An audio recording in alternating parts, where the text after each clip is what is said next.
It's Outworld's biggest fan. This is your look at the new McFarlane Toys Mortal Kombat Kitana Edenian Blue.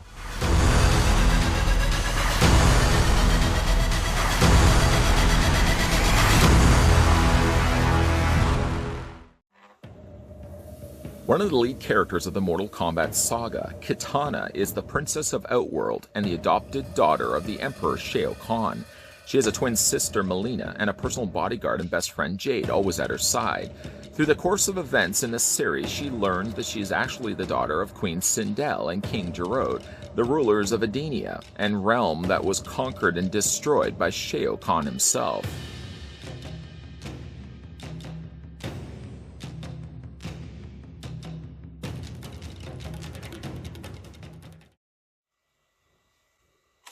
Before we get a closer look at Princess Kitana, the first thing we're going to do is figure how tall the figure actually stands.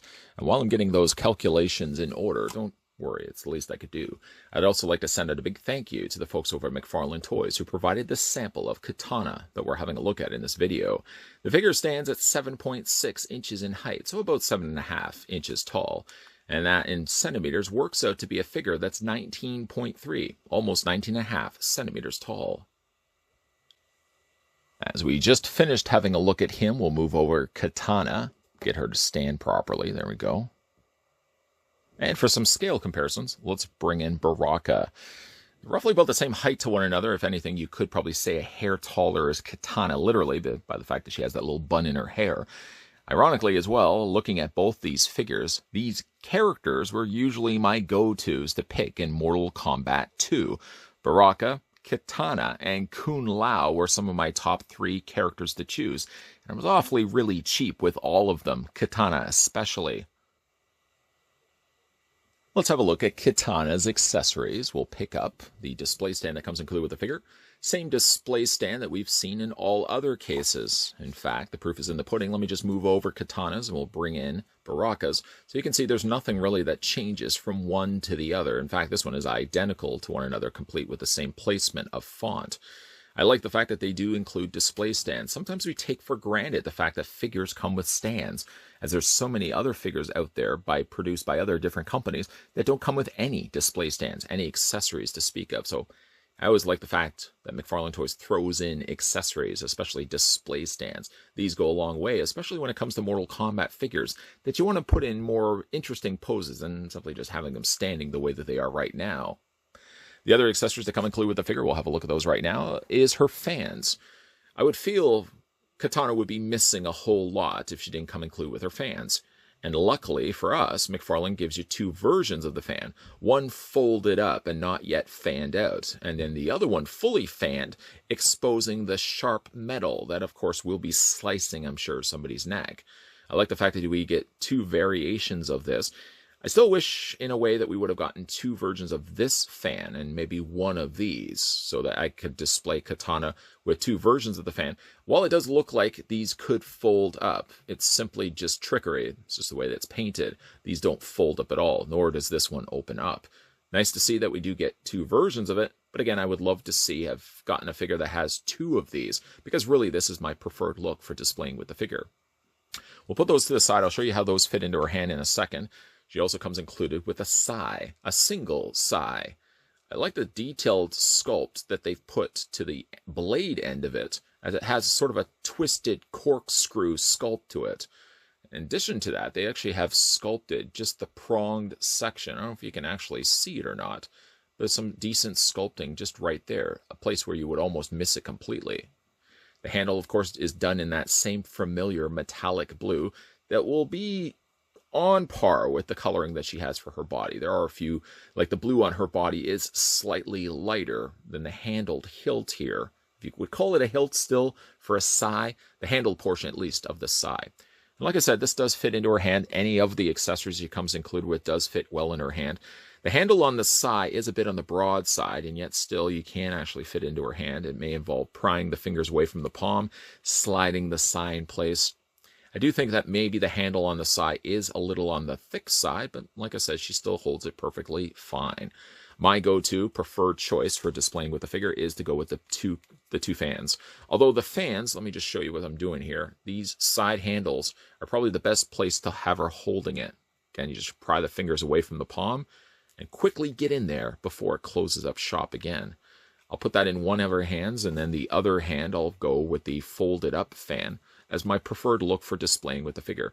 I'll probably do something where I've got one fan not fully fanned out, and then sort of what I did in the opener of this review, I'll have the other fan sort of brought in front of her face as my way of displaying the figure.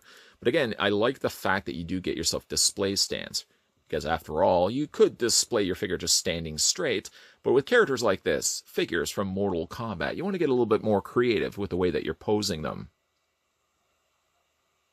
Looking at the head sculpt, while still keeping those fans in for the time being, I'll move them when they become too much of a nuisance. I like the head sculpt quite a bit. Now this one does have the mouth guard over front of it.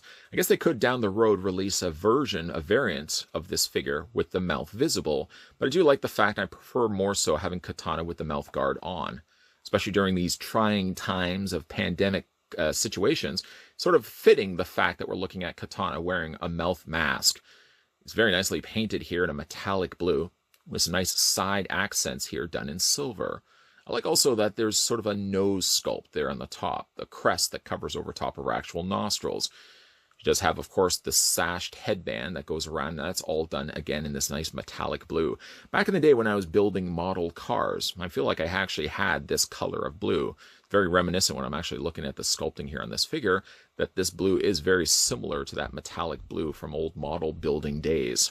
Anyways, I do have a little bit of paint, unfortunately, that has made its way to the back of Kitana's hair, but other than that, though, I mean, the paint is generally quite clean. I like the airbrushing that they've done to the eye-shadowed areas of her eyes. I do like there's a little bit of reflectiveness at the corners of her irises. That's a nice touch there as well. If you look at the figure, there's a lot more of that continuation of metallic blue I was just talking about, primarily around the top section here before we sort of get to the bodice section of her costume. She does also have it in the gauntlets there of her arms and finds no other appearances anywhere else on the rest of the figure. The rest of it is still more this sort of matte color blue. And then you've got the silver there done on the front shin guards and knee guards of her armor here. I like the coloring of blue even that they used for here. This sort of reminds me of Terry Funk. I don't know why I'm bringing other things into the mix here, but it kind of reminds me of Terry Funk's trunks back in the day. Again, the paint is really quite clean on this between the blue and the black. A little bit of the black finds its way past the point of the sculpt. You can see it right there, but just other than that, it's just generally quite clean on it. Even silver, which would be difficult to pull off. The fact that they were able to outline it and do that still quite cleanly is nice work on their part.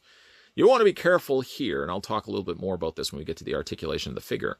I find these spikes a couple of times already. When I put my hand against it and I start rotating the feet, you do get yourself a prick lodging itself into your skin.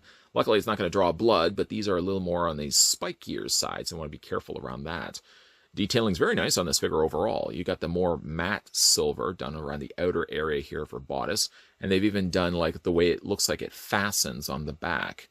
You also get a layered effect too, the way that they've top sculpted the torso, where you see the straps underneath, I guess for a brassiere, that's a little bit lower, whereas the actual this piece sticks up a little higher. I like where there's some level of depth to the figure's sculpt. Overall, I have no real complaints with the paint. Yet there are a few little areas here and there, yes, that do miss a little bit. But generally, again, for what they pulled off with such fine details and sculpts like this, I think they really did a bang-up job here in Kitana's outfit. Looking at the figure's posability now, yeah, I've gone ahead and just removed the fans because I figured if anything, they would probably be in the way and impede the idea of me being able to kind of get in there and move things like elbows and wrists. So just for the time being, I've taken them off. Don't worry, they will be making reappearances in final looks. Anyways, for the figure's articulation, the head rotates back and forth. It sits very comfortably on a very easy to move ball joint. Although as you are rotating the head, one thing you'll probably see right off the bat is the back here. This back section of her headband sort of sticks further out, and if you're not careful, can run clip against the corner of the shoulder. Now, I don't know how that's assembled. I'm assuming it's probably been glued in place. You want to be careful if you don't turn it too quickly that doesn't free itself and rip back off the headband. So when you are rotating the figure's head sculpt, I mean, a valid argument would be made, I don't think you'd want to rotate the head sculpt anyways on a human character. So why would you have to be able to do it on a figure? Well, just enough to show you. This is pretty much to the full extent that you want to rotate the head. Any bit past that point would snap her neck and most definitely break that off as well. The head does hinge up, it does hinge down, and you can rock it back and forth. Then for the shoulders, like we've seen with other McFarlane releases, she has this cup socket joint. That allows for some additional movement when it comes to moving her arms. You can really see it more so in Kitana, probably than any other figure we've looked at in the past, simply because it allows you can really move the arms quite considerably up because of that socket joint. See happening right there. The arms do rotate all the way around. I mean, these shoulder pads are a softer rubber, so at least they do somewhat move out of the way when you are rotating the arms all the way around. Still want to be careful of that. She has a swivel at the bicep, which allows the arms to rotate all the way around. Normal human arms couldn't really do this, but we'll do this on the figure nonetheless. She does have double hinges in the elbows. There's one, and there's two right there. So you can get some additional posing out of this particular figure. If you want to have like having her maybe with one of the fans behind her and the other one maybe in front of her, you could do that as well, just because she does have a lot of posability going for her. The hands rotate all the way around. The guard doesn't distract that at all. You can also hinge the hands back and forth. Nice and easy there. Up for the torso there, she does have a ball joint. This whole section right here, let me just lift this up, is softer plastic. Not only does it add a little bit of different texturing to, well, different material that they use, but it also makes things a lot easier when it comes to rotating the lower half of her. Then for her legs, the legs split out. Again, we're going back to those ratcheted joints that I really like about the McFarlane releases. It keeps the joints on the legs really tight. And other figure lines that aren't doing the same sort of thing, I've had real problems when you get the figures out of the packaging. They got the dinner bell thing going on. I have yet had that really happen with the McFarlane releases because they use the joint system on those legs. She does have double hinges on the knees, and again, while I'm doing that, be careful, I'm pricking myself against the spike of her foot. But she does have articulation in the feet. They rotate all the way around. They hinge up and down, and she does also have toe articulation also. Now, I'm sure you're probably thinking as well when you're looking at her feet, generally figures that have heels tend to be difficult when it comes to standing. Now, I can tell you, when it comes to Kitana, she generally has not too much of an issue standing upright. Technically, you could have her standing without her display stand. But I always think if the companies do include them with the figures, why would you just want to leave them off? Not only when it comes to displaying them, it keeps the characters in theme. So, for example, if you have your DC Multiverse figures, because they all have their multiverse stands, you sort of can look at them. There is a continuation of trend. When you look at the Mortal Kombat figures, it keeps, again, them all consistent with one another because they have the Mortal Kombat display stands. That is, again, the smallest reason why you would want to use a display stand. It's also so that you can do a little bit more interesting stuff with Kitana and simply just having her displayed like this, which gets a little boring after a while. I could only imagine the number of hours I must have spent during my high school years playing Mortal Kombat 2 at my friend's house. Without fail, every day, at lunchtime, we'd be going to my friend's house, scarf down our sandwiches as quick as we could before getting in those necessary Mortal Kombat games before we had to get back for afternoon classes. And while my friend was quick to pick Scorpion or Sub-Zero, I was fine to pick Baraka, Kitana, and Kun Lao.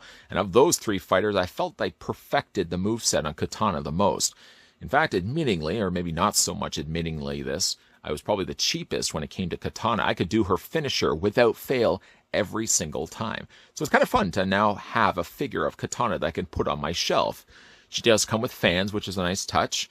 Although I will say, I wish that she did come with two fanned open fans, instead of giving one closed up fan and one open fan. If anything, I wish that they could have given us two open fans and maybe one closed fan for an alternate look on the figure. She looks pretty as well as very well painted, and metallic blue does work well on some of the aspects of the figure. She's not metallic blue everywhere, but where there is metallic blue paint, it's been very cleanly applied. I like the fact that these figures are also superposable, meaning that if you want to have her in a more interesting pose than just having her standing straight, kind of like what I got here in Final Looks, you can do that with the much needed, much appreciated display stand that McFarlane Toys includes with all of their Mortal Kombat and really all of their McFarlane toy releases. So again, I like the fact that there's a company that still continues to put out display stands. It almost seems like it's not even something that wants to be the case anymore. It's almost taboo to say a figure comes with a display stand. How many figure lines can you think of that still come with display stands? McFarlane's still doing it, and I'm so glad that they actually are. A big thank you to the folks over at McFarlane Toys who provided this sample of one of my favorite fighters from Mortal Kombat 2 and really all of Mortal Kombat. We're having a look today at the Kitana Edenian blue figure. What do you guys think of this figure? Let me know down below in the comment section. What was your favorite fighter in the Mortal Kombat franchise? I would like to read your comments down below and see how many of you guys in the comments section had similar chosen fighters. Also, if you're new to the channel and liking the content you're seeing, consider the idea of hitting that subscribe button down below, turn the bell notification on, and most definitely stay tuned, because there's going to be a lot of videos coming your way. And of course, just as a reminder, Monday to Friday, 12 p.m. and 2 p.m. Eastern Standard Time, expect to find new videos popping up on this channel. Anybody who knows simple math would know 5 times 2, 10 videos a week? Are you serious? Yep, 10 videos a week is what we do on a weekly basis. Monday to Friday, 12 p.m. and 2 p.m. Eastern Standard Time. So keep your peepers peeled for upcoming videos. And as always, guys, thanks for watching. I'll see you next time.